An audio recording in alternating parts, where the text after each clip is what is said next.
Many thanks go out to Lexus of Royal Oak that are able to send this car my way for me to review. Car advertisements typically use the words like sporty, athletic, involving to try and sell their cars. Makes the car seem a little more characterful, and then that would hopefully lead to the buyer making a more emotional decision.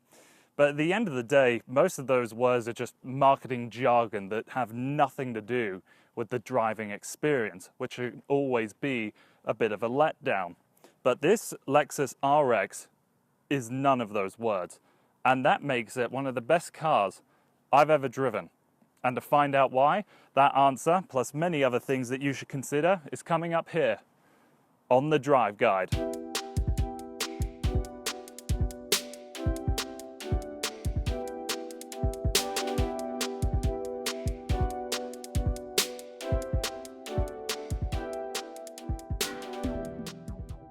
So first let's break down the RX. So first of all, we have the 3.5 litre V6 that puts down 295 horsepower, 268 pound-feet of torque. The trim model we're in is the top of the line executive, and it's interesting how Lexus has this trim pitched, because for the exact same money you can get the F Sport Series 3.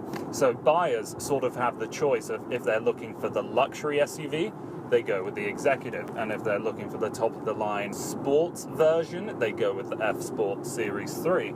And with the executive, you get pretty much every feature that you could imagine. You get all the safety equipment, 360-degree cameras, wireless phone charging, 12.3-inch display, you get a heads-up unit, you get a 15-speaker sound system, these ventilated seats, a dual-zone climate control. The list goes on and on and on. The lack of invasive noises like tire roar and wind noise is probably due to just how well built this car is. You get this wonderful sensation of isolation when you're driving this car, and it all really comes down to the fit and finish, which gives this car such a sense of solidity that I haven't experienced in a car that's this sort of size. It's nothing short of incredible. When it comes to the design of the interior, I do love the colors that they use and this wood and metal trim that's here in the center console and a little bit here on the door cards. The ride comfort is certainly aided by these seats that we have here, which tall people rejoice have thigh extenders. Things I don't like about this car on the highway is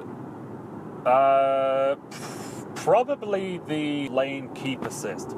And I've been in quite a few different cars that all feature this type of technology, but none of them has been this invasive. Even if I'm, a good 3 or 4 inches off, the steering wheel really pushes me back into the lane, and I don't really like that. So first thing I do is actually turn off the lane keep assist altogether. Another issue that I have with this car that is admittedly sort of my problem is that the way I would sit up with my head against the back of the seat, I don't have that much headroom here, but if I just lean in slightly towards that, I've got a huge amount of space. If they were able to make either this section a little bit taller or the glass a little bit wider, that would solve the problem, but as I said, it's more sort of my issue, not the fault of the car.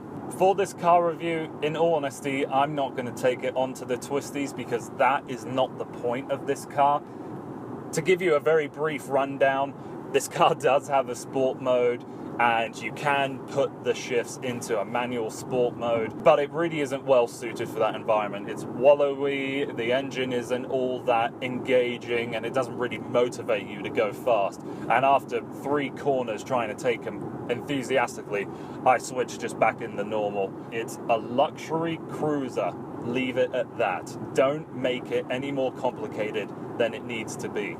When we talk about any luxury car, detail is one of the things that reviewers like to focus on. So what I want to focus on with the detail of this car is that in these pull handles here on the door, you have this, I don't know what it is, some kind of felt fabric here that's really nice to the touch. You have this wonderful stitching along the door cards and on the wheel and down the center here. The trimming of this wood and metal I think looks really lovely. got the analog clock in the center there, the felt up along the roof line and on the sun visors. And then another neat feature, raising or lowering the windows, they slow down every time they're about to hit the top or the bottom, so you don't get that kind of thud. It just slowly glides in when it's just about to hit the top. That is a really cool feature. On the highway, I do think this could potentially be one of the best cars to drive on a long distance. It's just so relaxing, and I feel like I can just unwind in this car. I've got every amenity I could want, I've got plenty of space, and I've got a lot of really interesting things to look at. So saying that, let's pull off of the highway now, go into town so we can show off what this car is like to live with on a day-to-day basis.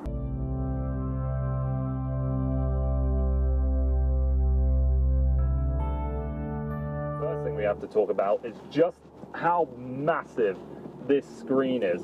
Look at it. It's 12.3 inches, and I feel like you could just rip this thing out of this car and take it to a wedding to serve hors d'oeuvres on it. It is hilariously huge, but it's high res, and the colors are really vibrant, and the screen's really bright, but the way you interact with it is a little strange. All the previous Lexus vehicles I've driven so far, they've had a touchpad down here like a laptop, but this one has a mouse like what you would find on a desktop.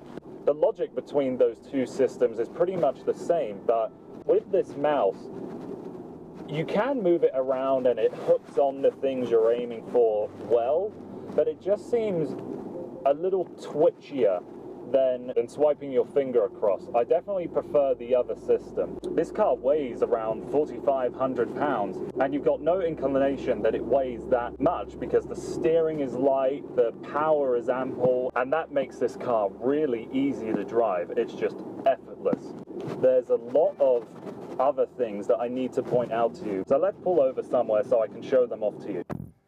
In the back of the RX, things are pretty good back here. I have a little bit of knee room, a little bit of foot room, and a fair amount of headroom. But you do have plenty of things to play around with, like the outside seats, which are heated. You have an armrest that folds down here to have a little more space, and then your cup holders.